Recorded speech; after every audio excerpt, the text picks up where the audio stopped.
প্রিয় দর্শক, আমাদের আজ দুপুরের অতিথি সঙ্গীত শিল্পী অয়ন চাকলাদার।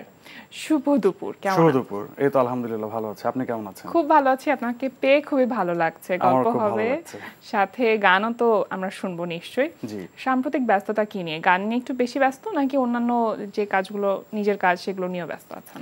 গান গাইছি, সুর করছি, মিউজিক করছি, অন্য শিল্পীদের জন্য গান বানাচ্ছি, নিজেও গাইছি, অন্যের সুরে গাইছি বা অন্য মিউজিক ডিরেক্টরদের সাথে কাজ করছি, এই নিয়ে চলছে। মানে ব্যস্ততা গানকে ঘিরে, সেটা যেই প্ল্যাটফর্মেই হোক না কেন বা যেভাবেই হোক না কেন, পুরোটাই গান নিয়ে। আচ্ছা, সুর তো নিজের জন্য করেন, অন্য শিল্পীর জন্য আপনার সুর করা হয়, কোনটাতে বেশি কমফোর্টেবল মনে হয়? নিজের সুরে আসলে গাওয়াটা অনেক ইজি, আর নিজের সুরে অন্যকে গাওয়ানোটা কঠিন, আর অন্যের সুরে নিজে গাওয়াটা কঠিন। খুবই কমপ্লেক্স না আসলে, মানে নিজের সুরে নিজে গাইলে যে সুবিধাটা হয়, কারণ সুরটা আমার স্টাইলের, আমার চেনা জানা, বা আমি আমার কমফোর্ট জোনেই সুরটা করি, আচ্ছা, সেই হিসেবে ওটা ইজি হয়। কিন্তু যখন অন্য কেউ সুর করে, সেটা গাইতে গেলে একটা চ্যালেঞ্জ তো চলেই আসে। স্টেজ শো করা হচ্ছে কি এখন? স্টেজ শো এই মুহূর্তে একটু কম, তারপরেও রিসেন্টলি কিছু স্টেজ শো করা হয়েছে, যেমন জিপিএ 5 যারা পেয়েছেন এসএসসি-তে, তাদের সংবর্ধনা অনুষ্ঠানে কদিন আগে নারায়ণগঞ্জে গান গেয়ে আসলাম। তো ভালোই লাগে স্টেজে পারফর্ম করতে। চমৎকার একটা অভিজ্ঞতাও ছিল সেটা নিঃসন্দেহে। কারণ হচ্ছে আমি নিজেও এই সংবর্ধনা পেয়েছিলাম। আচ্ছা। তো সেই একই জায়গায়, মানে আমি যে সেই স্টুডেন্টের জায়গায় ছিলাম, সেখানে এখন আমি পারফর্মারের জায়গায়, তো এই জিনিসটা খুব মজা ছিল, যদিও সেটা 18 বছর আগে।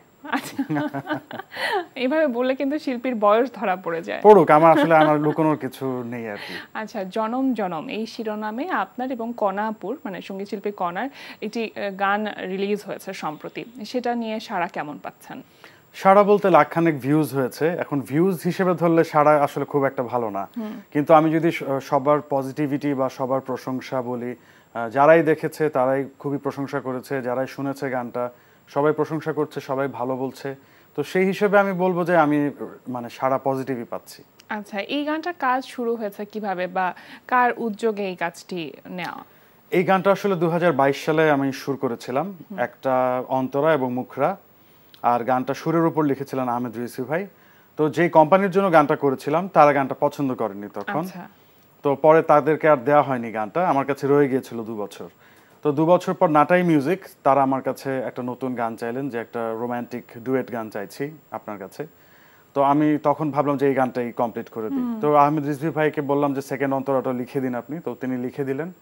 তো আমি ভয়েস দিয়ে দিলাম, মিউজিক করলেন, যদিও শ্যুটটা আমার, মিউজিক করেছে এমএমপি রনি। আমি ইচ্ছা করে একটু ডিফারেন্ট সাউন্ড বা ডিফারেন্ট আউটপুট আনার জন্য অন্য কেউ মিউজিক করেছে আর কি। তো রনি খুব ভালো মিউজিশিয়ান। তো আমি ভয়েসটা দেওয়ার পরে আমি চিন্তা করলাম যে ডুয়েট কার সাথে করা যায়। তো আমার মাথায় আসলো যে কণা আপু আমাকে অনেক স্নেহ করেন এবং তার সাথে দীর্ঘদিনের ওঠা বসা, আমরা একসাথে আড্ডাও দেই, এবং কণা আপু আমাদেরকে প্রায় খুব খাওয়ান আর কি। আচ্ছা, কণা আপুর সাথে এবারই কি প্রথম কাজ? এটা আমার প্রথম কাজ কণা আপুর সাথে। তো আমি ভাবলাম যে কণা আপুকে একটু বলে দেখি, তিনি রাজি নাও হতে পারেন, কিন্তু তিনি আমাকে বললেন আচ্ছা তুমি আমাকে গানটা পাঠাও। তো আমি গানটা পাঠালাম, গানটা তিনি পছন্দ করলেন এবং বললেন যে হ্যাঁ আমি গানটা গাইবো। তো এভাবেই আসলে গানটা ফাইনালি হলো। আচ্ছা, সেই 2 বছর ধরে একটা জমানো কাজ সবার সামনে এসেছে, এটা নিঃসন্দেহে একজন শিল্পীর জন্য একটা ভালো লাগার বিষয়। এটা অবশ্যই আনন্দের। আর সবচেয়ে বড় কথা, গানটা কক্সেস বাজারে আমরা চিত্রায়ন করেছি, মিউজিক ভিডিও করেছেন। আমার সাথে পারফর্ম করেছে কাজল। কাজল আসলে নাটকের মানুষ, তো ও মিউজিক ভিডিও সেভাবে করেনি আগে, তো এটাই ওর প্রথম দিকের কাজ আমি বলবো। তো খুব ভালো লেগেছে। আর হচ্ছে সৈকত রেজা ভাই বানিয়েছেন ভিডিওটা, তো তার মেকিং তো আসলে দেশের মানুষ জানে যে খুবই ভালো। তো আমি আসলে জানি না কতটুকু ভালো হয়েছে, আমার জায়গা থেকে আমি পারফর্ম করার চেষ্টা করেছি, তো যারাই দেখেছে ভালো বলছে। আচ্ছা, মানে বলা যায় যে সাম্প্রতিক সময়ে গানের সাথে সাথে আপনি মডেল হিসেবেও আপনাকে দেখা যাচ্ছে। আমি সত্যি বলতে মডেলিং আরো অনেক আগে থেকেই করেছি। আমার আগের যে মিউজিক ভিডিও আছে, যেমন চোখের কি দোষ একটা মিউজিক ভিডিও আছে, জানো কি সখী, এরকম আসলে ওই সময় মিউজিক ভিডিওর প্যাটার্ন গুলো একটু ডিফারেন্ট ছিল। ইভেন আমার আরেকটা মিউজিক ভিডিও আছে জানো না তুমি জানো না। তো আমি আসলে অনেকদিন যাবতই পারফর্ম করছি, তো এইবার মনে হয় আমাকে দেখতে একটু ভালো লেগেছে, কারণ আমার তো চুল টুল বড় করে রেখেছে এবার। আমার মনে হয় লুকটা এবার একটু ডিফারেন্ট এসেছে। নায়ক একটা ব্যাপার চলে এসেছে, একটা ব্যাপার আনার চেষ্টা করেছি, জানি না কতটুকু এসেছে। আচ্ছা, এই যে গান গাইতে গাইতে কখনো নায়ক হওয়ার প্রস্তাব পেয়েছেন কি? এখনো প্রস্তাব পাইনি, তবে আমি প্রস্তাবের অপেক্ষায় আছি সত্যি বলতে। তার মানে প্রস্তাব পেলে সেটা করবেন? যদি সেটা ভালো কাজ হয়, আমার মনে হয় যে আসলে করা উচিত, কারণ কোনো একটা জায়গায় নিজেকে আবদ্ধ না রেখে একটু এক্সপ্লোর করতে পারলে মনে হয় ভালো লাগবে। কারণ আমি তো ওয়েস্টার্ন ওয়ার্ল্ডেও দেখি যে যারা পপ আর্টিস্ট আছে সবাই কিন্তু মোটামুটি যারা গান গায় সবাই অভিনয় করে বা বিভিন্ন জায়গায় ক্যামিও ক্যারেক্টার করে। তো আমার এরকম ইচ্ছা আছে যে আমি কখনো না কখনো অভিনয় যদি মানে সুযোগ থাকে এবং যদি সেটা আমার সাথে যেমন ভালো চরিত্র হয় আমি অবশ্যই ইচ্ছা আছে যে করব। অবশ্যই মানে আজকের এই আমাদের এই আয়োজন যদি কোনো পরিচালক বা চিত্রনাট্যকার দেখে থাকেন তাহলে অবশ্যই আপনার কথাটি তো সব পরিচালক ভাইয়েরা সবাই আছেন, হ্যাঁ কেউ আমাকে বলে না, আমি এখন জানি না তারা আজকে এই টেলিভিশন অনুষ্ঠান দেখে বলবে কিনা আমি জানি না, তবে সবাই মানে অলমোস্ট এভরিওয়ান মানে যারা বড় তারা অনেকেই আমার ফ্রেন্ড মানে ফেসবুকের ফ্রেন্ড লিস্টে আছেন। আচ্ছা, এখন জন্ম সনদ দিয়ে খোলো বিকাশ স্টুডেন্ট অ্যাকাউন্ট, নিজের বিকাশ নিজে কর। এই বিষয়টি তাহলে মাথায় রাখতে হবে। আচ্ছা, এবার জানি যে আপনার চলো নিরালাই যে গানটি মানে চলচ্চিত্রে আমরা দেখেছি আপনাকে গাইতে, এই গানটি তো প্রচুর আসলে শ্রোতাপ্রিয় হয়েছে। একটা বড় মানে কাজ করে ফেলার পরে তখন শিল্পী হিসেবে কি একটু চ্যালেঞ্জ ফেস করেন যে আসলে ওই লেভেলের বা ওই মাপের কাজ করাটা আসলে কঠিন হয়ে যায় কিনা? হ্যাঁ ডেফিনেটলি, কারণ সবাই আমাকে জিজ্ঞেস করে যে এর পরে কোথায়। তা আমি বলেছিলাম যে চলনীয় পলে যে গানটা আপনারা খুঁজছেন সেটাই এই জনম জনম। আমি বলেছিলাম আমি কিন্তু আমার মানে 100% এফোর্ট দিয়ে সেই কাজটা করেছি, চেষ্টা করেছি, কিন্তু সময়টা আসলে এখন খুব কঠিন, কারণ একটা সলো আর্টিস্টের পক্ষে মানে একটা গানের প্রচারণা করা কতটুকুই বা সম্ভব। আমি আমার হাইয়েস্ট লেভেল অফ প্রচারণা করেছি, বলতে গেলে যে একদম লাজ লজ্জা ভেঙেই প্রচারণা করার চেষ্টা করেছি গানটার। তো রেসপন্স আমি এখনো হাল ছাড়িনি, রেসপন্স হয়তো আরো আসবে। লাখখানেক ভিউজ শুনলে মনে হয় খুব কম, কিন্তু একদম খুব কমও নয়, এটা ঈদ সিজনে আমি রিলিজ করেছি গানটা। তো খুব বেশি দিন হয়ও নি, হ্যাঁ খুব বেশি দিন হয়নি, তো এখনই বলে দেওয়া যাচ্ছে না যে এই গানটার আর কোনো ভবিষ্যৎ নেই, তো আমি আশাবাদী এখনো। তো একটু চ্যালেঞ্জ তো থাকে, আর চলনীয়ালায় আসলে এমন একটা মানে হাইট বা একটা হাইপ ক্রিয়েট করেছিল সে সময়, তো সেটা আসলে ছাড়িয়ে যাওয়া একটু কঠিনই হবে আমার জন্য, বা আমার যে কো-আর্টিস্ট ছিল আনিশা ওর জন্য আমার মনে হয় যে একটু কঠিনই হবে। তারপরেও আমরা চেষ্টা করে যাচ্ছি, দেখি যে সামনে আসলে কাজ করে যাওয়াটাই মুখ্য। আমি কিন্তু চলনীয়ালায় গান রিলিজের পর একদিনও বসে থাকিনি, আমার কিন্তু নাটকের গান বা মিউজিক ভিডিও কাজ কিন্তু এসেছে একের পর এক। তো হয়তো সেগুলো ওই লেভেলের সাড়া পায়নি, কিন্তু যারাই শুনেছে সবাই প্রশংসা করেছে।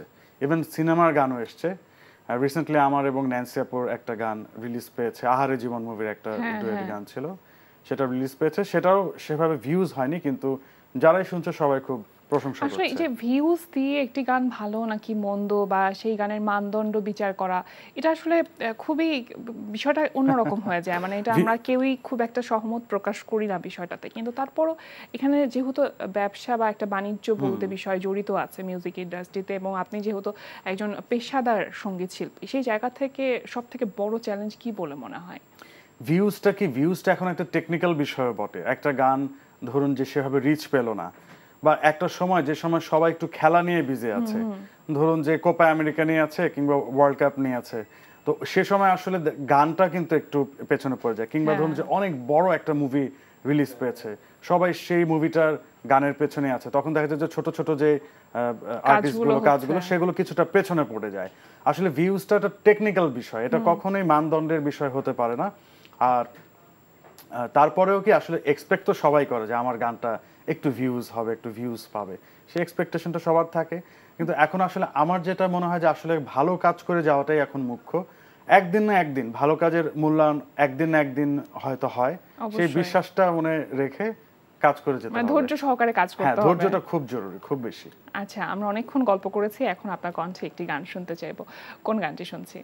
আচ্ছা, প্রথমে যে গানটা গাইছি, গানটা লিখেছেন এম এ আলম শুভ, সুর করেছেন রেজওয়ান শেখ। গানটা গেয়েছিলাম আমি এবং অবন্তী সিথি, আজ একাই গেয়েছি। তোমার ওই চোখের হাসি পীড়িতের নাবে ভাসি, তোমারও কাছে আসি যাইতে ডুবিয়া, আমার ডাকে সাড়া দিয়ে আদরে নাও না ছুঁয়ে, প্রেমের তোরে বইয়া চলে তোমারে লইয়া, মন হারিয়ে যায় আমার তোমায় ছুতে পেলে, ঘুম পালিয়ে যায় আবার তুমি কাছে এলে, ভালোবেসে হাতটা ধরো, হব না আর অন্য কারো, আদরে তোমারে বুকে নেব আরো। ভালোবেসে হাতটা ধরো, হব না আর অন্য কারো, আদরে তোমারে বুকে নেব আরো। বাহ বাহ, চমৎকার। আচ্ছা, এই যে এত প্রেমের গান, এত ভালোবাসার গান করেন, কখনো নারী ভক্ত যারা আছে তারা প্রেমের প্রস্তাব নিয়ে এসেছে কখনো?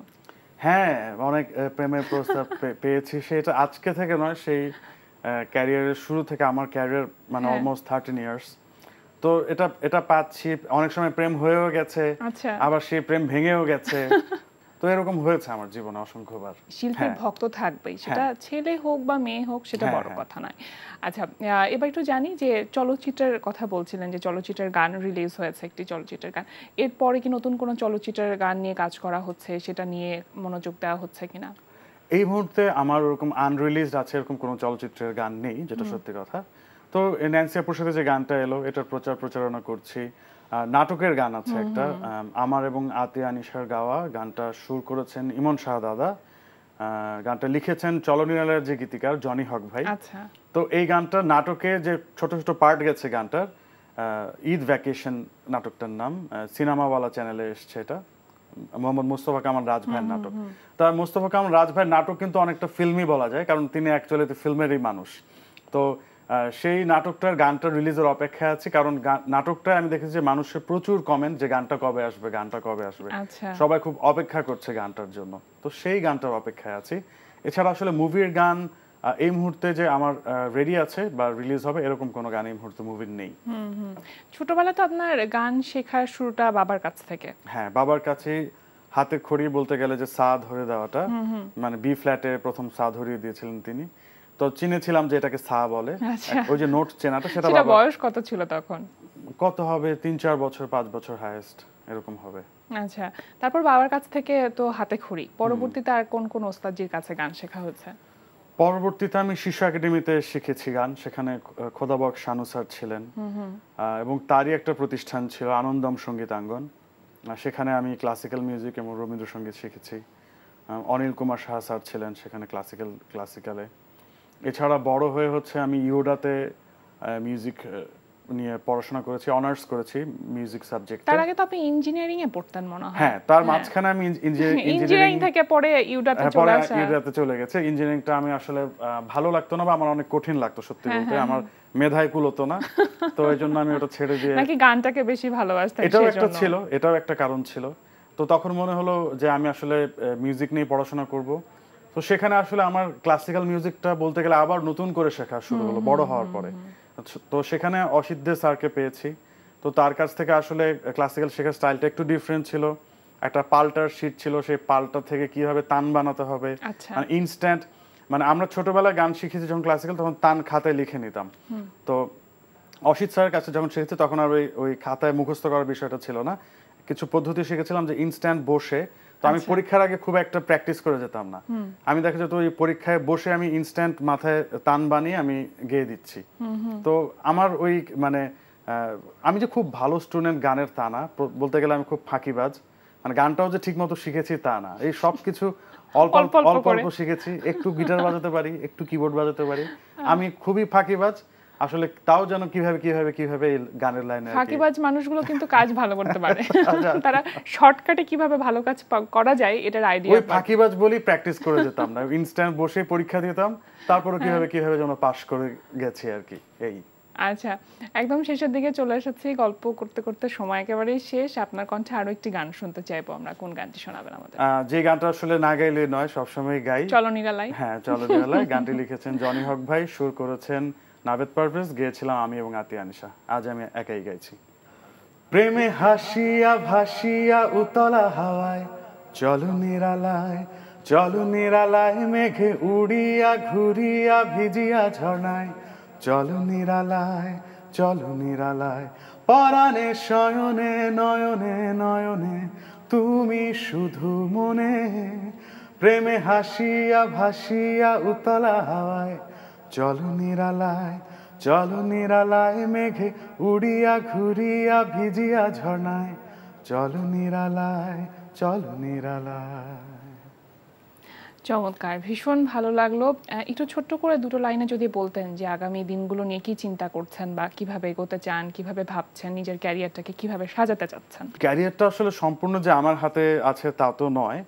আমার চিন্তা থাকবে সবসময় ভালো কাজ করে যাওয়ার চেষ্টা থাকবে, যে আমার প্রতিটা কাজই যেন শ্রোতাদের ভালো লাগে, ভালো গাওয়ার, ভালো সুর করার কিংবা ভালো মিউজিক করার। বাকিটা আসলে সম্পূর্ণ ভাগ্যের উপর, শ্রোতা দর্শকদের চাওয়া পাওয়া এবং আল্লাহ পাকের ইচ্ছা যেটা হয় সেটাই আমি মেনে নেব। অনেক অনেক শুভকামনা রইল আগামী দিনগুলোর জন্য। আর আজকে আমাদের আয়োজনে আসবার জন্য আপনাকে অসংখ্য ধন্যবাদ। আপনাকে অসংখ্য ধন্যবাদ। প্রিয় দর্শক, আমরা চলে এসেছি অনুষ্ঠানের শেষ প্রান্তে। অনুষ্ঠান সম্পর্কে আপনার মতামত জানাতে মেইল করুন আজ দুপুরে @ntvbd.com এ। বিশ্বের যে কোনো প্রান্ত থেকে যে কোনো সময় আজ দুপুরে দেখতে ভিজিট করুন আমাদের পূর্ণাঙ্গ ওয়েব পোর্টাল www.ntvbd.com। এছাড়া এনটিভি সব জনপ্রিয় অনুষ্ঠান ও খবরের আপডেট পেতে ভিজিট করুন আমাদের ইউটিউব চ্যানেল ও ভেরিফাইড ফেসবুক পেজে। সবার মঙ্গল কামনা আজকের মতো এখানেই শেষ করছি। শুভ দুপুর।